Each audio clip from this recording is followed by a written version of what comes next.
On the second day of President Xi Jinping's visit to Moscow, we'll be taking a look at the military relationship between China and Russia as the two sides get ready to hold joint military drills. And in Illinois, American police continue searching for the missing Chinese student who was kidnapped and is now presumed dead. We'll be crossing live to Illinois to get the latest details regarding the case that has grabbed the headlines. Welcome to The Point, live from Beijing. I'm Liu Xin.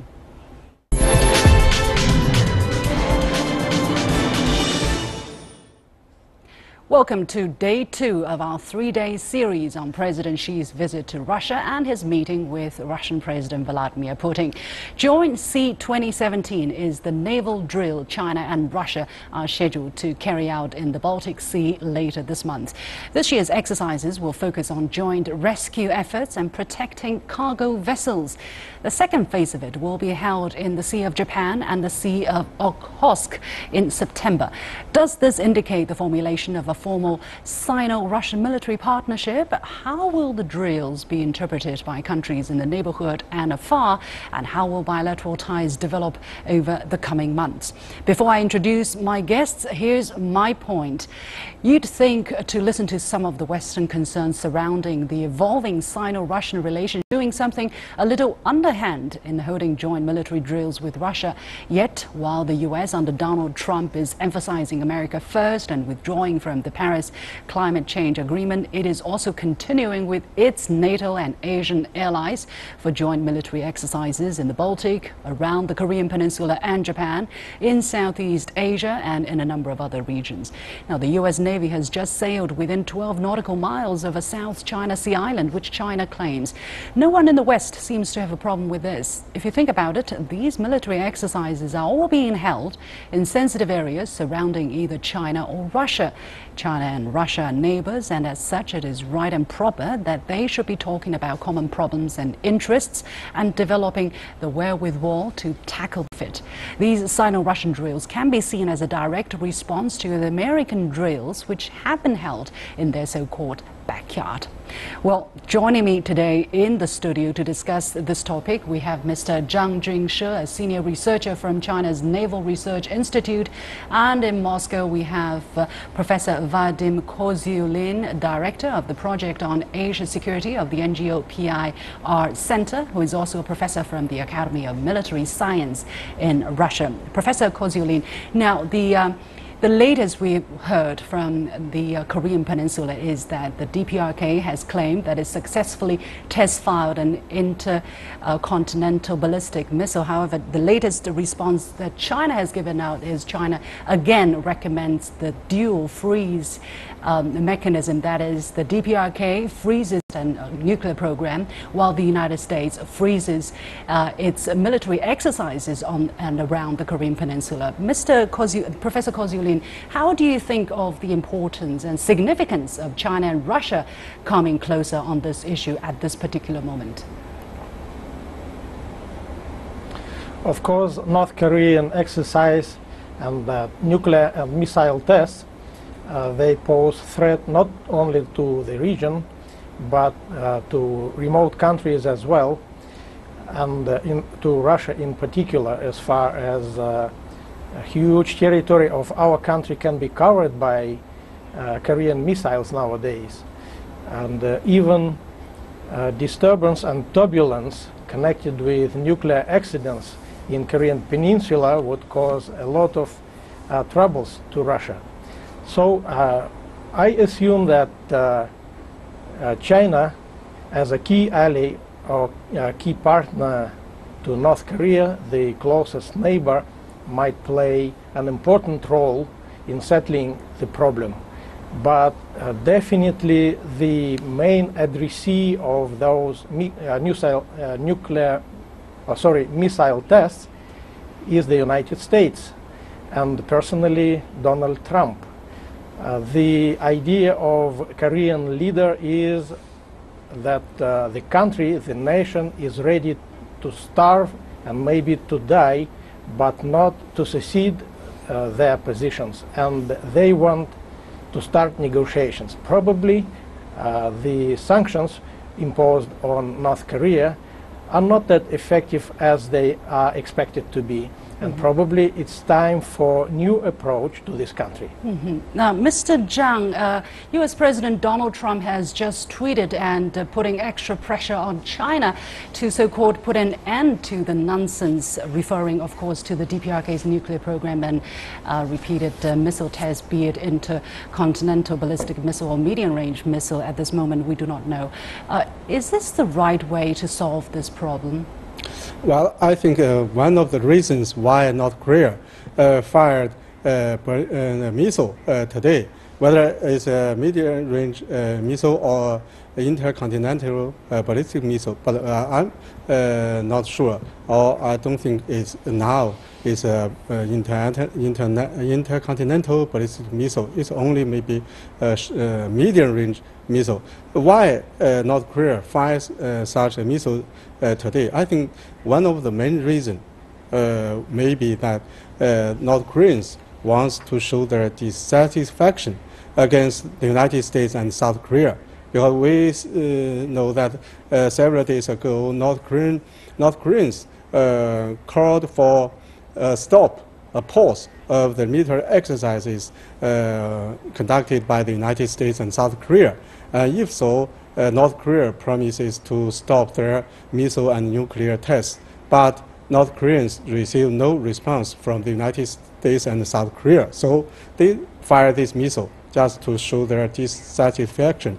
And the other reason maybe is that it wants to attract the attention of the international world, and it really wants to sit down with the United States for talks to settle the dispute, the issue. So I think it's time for the United States to sit down with the North Koreans to settle the issue. Maybe instead of asking China to do more to stop this so-called nonsense, the United States probably need to rethink about its strategy. At this moment, however, Mr. Zhang, what is the significance of China and Russia coming closer and forming a stronger military partnership in, providing the kind of weight necessary to further stabilize the situation, both in Far East and in Europe?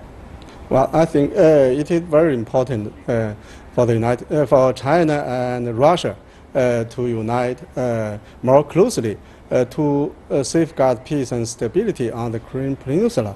Both China and Russia are opposed to the nuclear tests of North Korea. On the other hand, both countries are also opposed to the large scale of military exercises conducted by the United States and South Korea. So both countries hope the United States and North Korea will stop their provocative actions against each other. So I think the stance of China and Russia is conducive to peace and stability in the region and the world at large. Now, Professor Ko Ziulin, the Chinese Ministry of National Defense said the joint military drills are meant to improve the ability of both sides to cope with maritime threats. What are the main threats we're talking about here? We can say that today the situation reminds the time of Cold War. Both sides, I mean NATO countries headed by United States and Russia, constantly conduct military exercises. If we recall the recent exercises, Baltic operations conducted in May, United States engaged strategic bombers B-52. There were about 50 aircraft in total engaged in that military training, and several dozens of combat vessels as well. So definitely it's pose threat to Russian western border and provoke similar reaction, which doesn't contribute to the stability in region and doesn't add military and even civil trust between nations and between leaders of the states. Mr. Zhang, now the drills, the joint naval drills, comes right after joint naval drills between the U.S. and its NATO allies in the region in May. How do you look at the timing of the Sino-Russian drills? Well, I think the joint naval drill between China and Russia is pre-planned exercise. It's not targeted against any third party. Doesn't have any relation with the joint military exercises conducted by the United States and its allies in the Eastern European region. Now, joint naval drills have been generally regarded as useful for showing off both defense and deterrence capabilities. Professor Kozyulin, what messages do you think China and Russia are sending out by doing this? I suppose that it's time to sit around the table and start negotiating the new system of international security. For the last month, we witnessed several military trainings in Baltic republics. All of them engaged from 9 to 13 states and from 4,000 to 9,000 troops. So it raises tension and provokes incidents, which happened already. Luckily, they didn't bring us dangerous outcome, but they happen more and more frequently. So the idea of military exercises which conduct Russia and China, I guess, is to send a signal that it's time for negotiations. Mm-hmm. Now, finally, Mr. Zhang, the Sino-Russian bilateral military relationship has reached a historic high.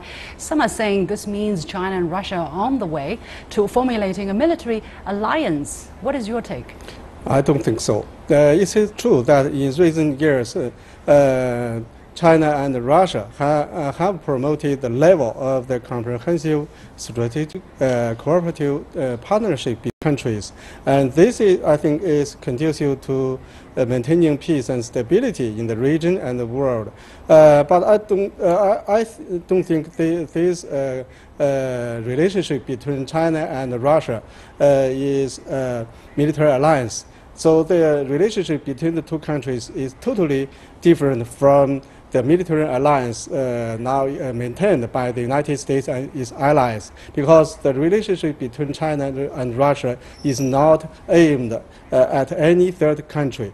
But we know that the military alliance between the United States and its allies, such as Japan, South Korea, Australia, is a Cold War relic.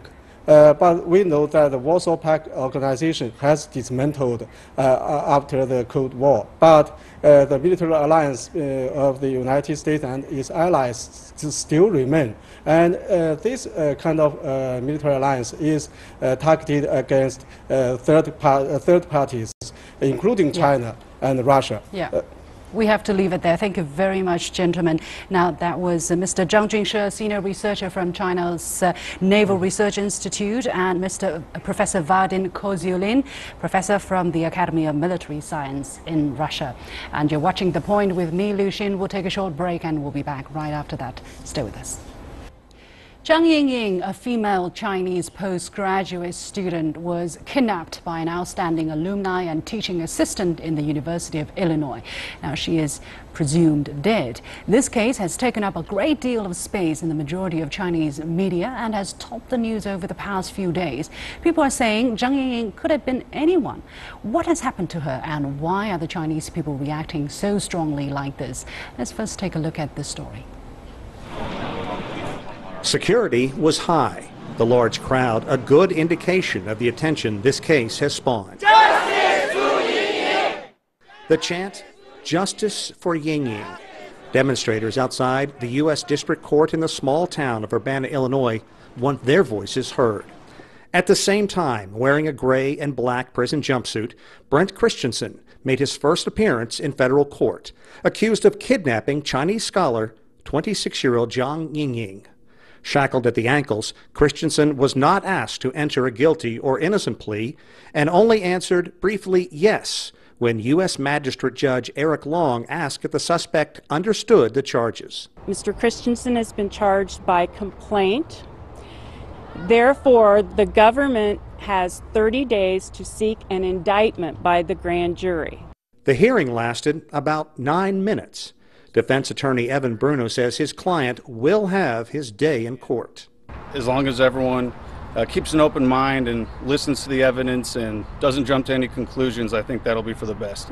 Another hearing is slated Wednesday afternoon to determine if Christensen should be free on bail, something many in this community strongly oppose. We want to make the judge aware that this suspect is dangerous to community and we don't want him to make the bail. Zhang's father, aunt, and boyfriend quietly left the proceedings. They've been here 2 agonizing weeks after making the long trip from their home in Nanping, China. The young grad student was last seen in this surveillance video, getting into a Saturn Astra. Christensen admitted to the FBI that he gave Zhang a ride, but says he got lost and the girl panicked and jumped out of the car. Federal authorities say he's lying, and based on evidence that is not yet public, they believe Zhang Yingying is no longer alive. Wang Zhidong is an attorney who has been walking the Zhang family through the U.S. legal system, and if Christensen eventually faces a murder charge, the family's mind is made up. They expressed that their desire for the government to seek death penalty. That's very clear.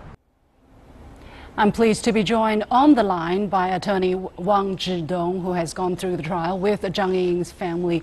Mr. Wang, thank you very much for joining us. First of all, Mr. Christensen kept quiet throughout the first hearing. If Zhang Yingying's body is never found, how far could the case go? I don't think that's going to be the case. From what we have discussed with the government, U.S. attorneys and FBI's, I think that they expressed that they are confident there's going to be more evidence that's going to be unveiled, and if that's the case, it's very likely the U.S. attorneys are going to upgrade the charge or amend the charge. I believe that's going to be the case. Everyone is frustrated why Yingying's whereabouts is still unknown, but I really believe, or I, hope the government they do have information. They just cannot release those at this moment yet. Mm-hmm. What kind of maximum penalty then could Christensen face if the evidence is released and proved? Yeah, this is in the federal jurisdiction, and now the defendant is charged with kidnapping.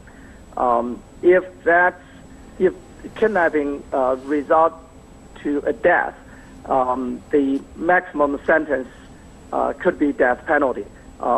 Resulting to death, there should be within the range of life imprisonment to death penalty. Mm-hmm. What can we expect? Of course, if there's a murder, then capital punishment is possible. Yeah. What can we expect from the second hearing, which will be held on July the 5th? It's only for bond issue. In court yesterday, the judge asked briefly about that issue. The government, the U.S. attorney position is very clear. They against the bond at all. Mm-hmm. The defense attorney just said they need some little bit more time to prepare. Then the judge set the date. Among the judge and the 2 attorneys, they discussed briefly about the date and time. After talking with them, set the date on local time, 3 p.m. Wednesday, July 5th.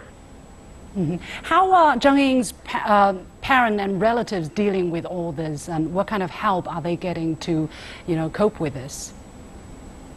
Well, it's very sad for, I've been meeting with, when we talk about families here, is Yingying's father, Yingying's aunt, and her boyfriend. Yingying is very close to everyone here, and also I understand that she has mother back home in China and a younger brother. since the family arrived here a week after, I think they arrived on Saturday, June 17th. I met them at the airport. I've been in contact with them constantly, met with them 7-8 times.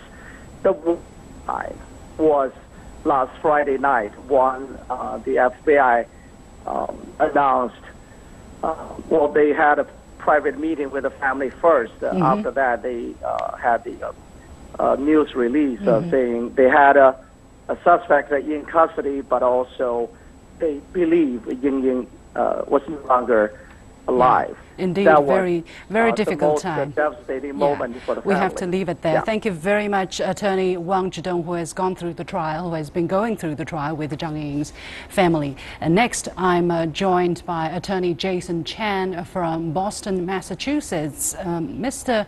Chan, thank you very much for joining us. From an observer's perspective, how strong a case do you think the police have against Mr. Christensen? Well, they certainly have a lot of evidence regarding the kidnapping charge. It seems like he has inconsistent statements that he made. They also seem to have him on surveillance. Ultimately, they did get from the indictments, it seems like they got a search warrant for his phone. And with this information, they had him going to several sites in terms of planning this horrific kidnapping. In terms of the actual investigation itself, we should know more after the detention hearing, in which the government will have to give more details in terms of the case itself. From there, if they are able to find out where her ultimate whereabouts are, they would certainly be able to hopefully find some evidence where she ultimately ended up, and hopefully link them to that crime in the end. As you mentioned, the suspect has a history of browsing FedLive, a website which is said to appeal to perverts. How significant is this from a legal perspective? It's very significant. It shows two things. It shows his state of mind. It shows in terms of his motive. Ultimately, it's unclear at this point if she was actually the intended target or if she was just someone that he saw in terms of passing by. But it certainly shows his motive in terms of picking her up on that particular day. And ultimately, she also had a phone call to, or a text message to a friend to say that he had her essentially in his apartment for several days. So with all these things linking up, that certainly is a strong piece of evidence against him in terms of what his motive was when he asked her to get into his car. Yeah, it's been argued that an outstanding teaching assistant was influenced by a perverted website. What does the law stand on websites like this one? We obviously have the First Amendment, free speech in the United States. However, not all speech is protected in terms of any type of hate crime. Hate speech is not protected, and also with any type of speech that would promote violence or crime is not allowed. This website certainly has a lot of disclaimers in terms of that the information that is posted is only for informational purposes, but obviously at this juncture we do see that the crime directly resulted in terms of the conversations that happened on there. Also seems from the reports, it seems like they gave specific tips and instructions in terms of how to abduct someone and essentially how to get away with kidnapping and other crimes. So certainly the government would be very interested in terms of looking through many parts of the website, and it seems like some of the other countries already shut down parts of the website because it seems like it was promoting this type of crime. How do you look at the media attention that this case has attracted, particularly in China? As I mentioned, a lot of people are saying this could have been anybody. Do you think this was just an individual case or an example of safety issues in the American society for overseas students? Well, it's unfortunate that there is a lot of crime everywhere in the world.